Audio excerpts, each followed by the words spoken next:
Umusanzu wa mituweli wiyongereye. Iteka rya Minisitiri w'Intebe rishyiraho ingano n'uburyo bwo gutanga umusanzu w'ubwisungane mu kwivuza ryo ku ya 16 Gashyantare 2026 rigaragaza ko umusanzu w'ubwisungane mu kwivuza ku bantu bari mu rwego rwa mbere rw'imibereho wageze ku bihumbi 4 by'amafaranga y'u Rwanda, naho amafaranga menshi azatangwa akaba ibihumbi 20 ku bari mu rwego rwa gatanu. Rigaragaza ko umunyamuryango wanditse ku rwego rwa mbere atanga umusanzu w'amafaranga ibihumbi 4 kuri buri muntu ku mwaka, kandi aya mafaranga yishyurwa na leta. Umunyamuryango wanditse mu rwego rwa kabiri atanga umusanzu w'ibihumbi 3 kuri buri muntu ku mwaka, hiyongeyeho igihumbi cy'amafaranga y'u Rwanda yishyurwa na leta. Naho umunyamuryango wanditse mu rwego rwa gatatu atanga umusanzu w'amafaranga ibihumbi 5 kuri buri muntu ku mwaka. Umunyamuryango wanditse mu rwego rwa kane atanga umusanzu w'amafaranga ibihumbi 8 kuri buri muntu ku mwaka, naho umunyamuryango wanditse mu rwego rwa gatanu atanga umusanzu w'amafaranga ibihumbi 20 kuri buri muntu ku mwaka. Iri teka kandi rivuga ko umunyamuryango mu bwisungane mu kwivuza yishyura inyunganirabwishyu igihe cyose ahawe ubuvuzi ingana n'amafaranga 200 ku rwego rw'ikigo nderabuzima n'urw'ivuriro ry'ibanze n'10% y'ikiguzi cy'ubuvuzi ku rwego rw'ibitaro. Agaka ka gatatu k'ingingo ya gatatu yaryo kagira kati abatishoboye ntibatanga iyo nyunganirabwishyu.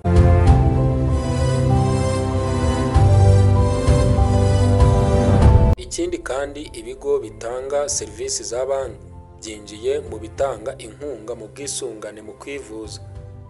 Iteka rya Minisitiri w'Intebe ryerekeye inkunga zitangwa mu bwisungane mu kwivuza ryo ku ya 16 Gashyantare 2026 rigaragaza ko mu bigo byatangaga inkunga mu bwisungane mu kwivuza hiyongeyemo ibitanga serivisi za banki n'ibigo bitanga serivisi z'ubwishingizi rusange. Iri teka ryashizwe hanze ku ya 23 Gashyantare 2026. Ibikubiyemo byasuzumwe kandi byemezwa n'inama y'abaminisitiri yo ku ya 17 Mutarama 2025.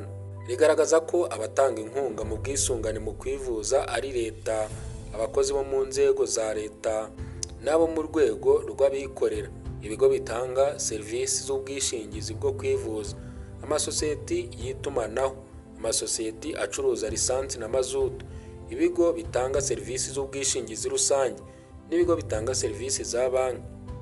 Inkunga leta itanga mu bwisungane mu kwivuza ingana na miliyari 6 z'amafaranga y'u Rwanda aturuka ku ngengo y'imari y'umwaka ya leta, atangwa na Minisiteri ifite imari mu nshingano, hakiyongeraho ibihumbi 4 by'amafaranga y'u Rwanda kuri buri muntu uri mu rwego rwa mbere rwa sisitemu y'imibereho n'igihumbi cy'amafaranga y'u Rwanda kuri buri muntu uri mu rwego rwa kabiri rwa sosiyete y'imibereho, nayo aturuka mu ngengo y'imari y'umwaka ya leta.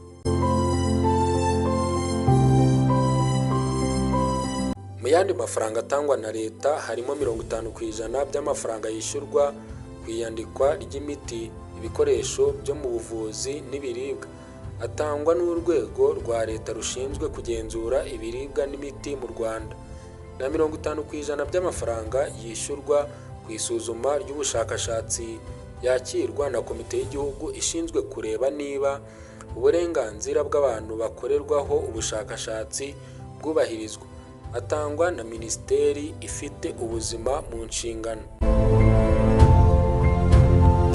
Hari na 50% by'amafaranga yishyurwa mu kugenzura imiterere y'ibinyabiziga, atangwa na Polisi y'u Rwanda. 10% by'amafaranga acibwa abatwara ibinyabiziga bakoze amakosa mu muhanda, atangwa na Polisi y'u Rwanda. 100% by'amafaranga acibwa abacuruza ibintu bitujuje ubuziranenge, atangwa n'urwego rwa leta rwayakiriye. Mu bindi bivamo inkunga zijya mu bwisungane mu kwivuza zitangwa na leta, ni amafaranga 100 akurwa mu mahoro yakwa kuri parikingi y'ibinyabiziga mu mujyi wa Kigali kuri buri saha imwe ikinyabiziga gihagaze, atangwa n'umujyi wa Kigali. 1% by'amafaranga ava mu bukerarugendo atangwa n'urwego rw'igihugu rufite ubukerarugendo mu nshingano hamaze kuvanwamo imisoro 10% agenerwa abaturage baturiye pariki z'ibihugu na 5% agenerwa ikigega cyihariye cy'ingoboka n'ibihumbi 20 yishyurwa ku ihererekanya ry'imodoka n'ibihumbi 10 yishyurwa ku ihererekanya ry'ipikipiki atangwa n'urwego rwa leta rushinzwe gukusanya imisoro n'amahoro.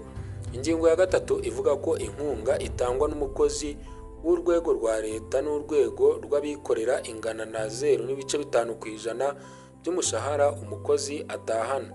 Umukoresha akura iyo nkunga ku mushahara w'umukozi kandi akayishyira kuri konte y'ishami ry'ubwisungane mu kwivuza.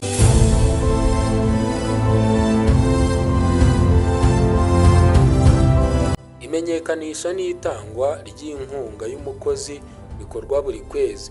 Umukoresha agashyikiriza urwego rwa leta rufite ishami ry'ubwisungane mu kwivuza mu nshingano urutonde rw'abakozi n'ibihembo byabo kandi akishyura inkunga yakusanyijwe bitarenze tariki 15 y'ukwezi gukurikira ugutangirwaho inkunga. Ibigo byigenga bitanga serivisi z'ubwishingizi bw'indwara bikorera mu Rwanda bitanga inkunga mu bwisungane mu kwivuza ingana na 5% y'imisanzu yinjiye mu mwaka mu ishami ryayo ry'ubwishingizi bw'indwara. Ikigo cya leta gitanga serivisi z'ubwishingizi bw'indwara gitanga inkunga ingana na 5% by'imisanzu y'ubwishingizi bw'indwara yinjiye mu mwaka. Ikigo gitanga ubwishingizi bw'indwara gitanga inkunga yacyo mu bwisungane mu kwivuza mu gihe kitarenze iminsi 30 ibarwa uhereye ku munsi umwaka w'ibaruramari ryacyo warangiriyeho.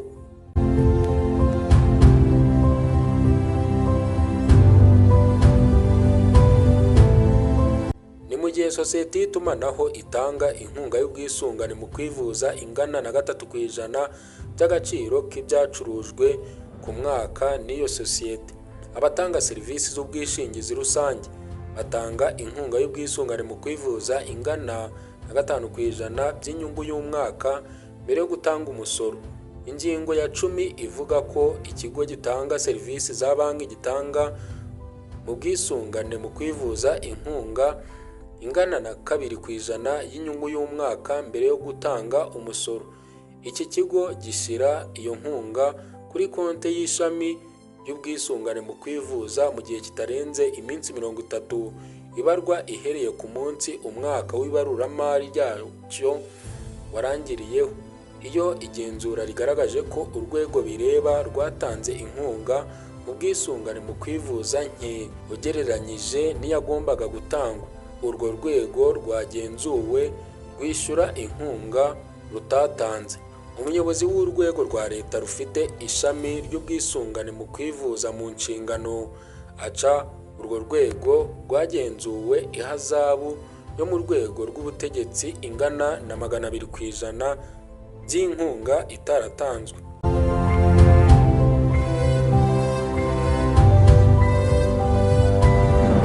Ni amakuru yari yagezweho, tugushimira umwanya waduhaye. Nk'ibisanzwe nitwa Journaliste Thierry. Mukomeze mugire ibihe byiza.